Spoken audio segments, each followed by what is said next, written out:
Now we're going to look at question number 16. It looks different. It's only 2 marks, so it must be easy question. Okay, let's read the question first. There are only n orange sweets and 1 white sweet. So we have orange sweets. How many? We have n. We have white sweets. How many? 1. How many total sweets?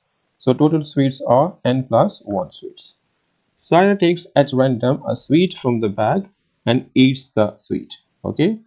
She then takes at random another sweet from the bag and eats this sweet as well. Show that the probability that Sarah eats 2 orange sweets is this, n minus 1 over n plus 1. When Sarah eats the first orange sweet, what's the probability of orange sweet? Is n.